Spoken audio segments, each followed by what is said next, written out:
Zayetia bakabaka famanetoka ny foko vonandao anao malalako ka ny tontolo miovaroko raha opotso mitangolona lanitra manga mitatao nosidina mitivona mitondray lavitranao velom velom malahelo ny fandaozana lavitranao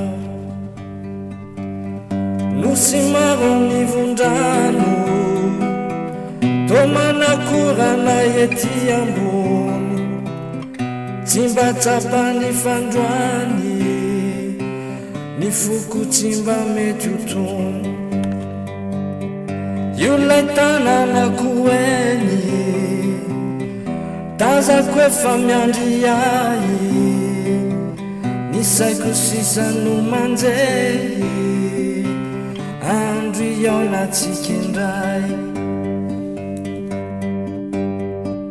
velom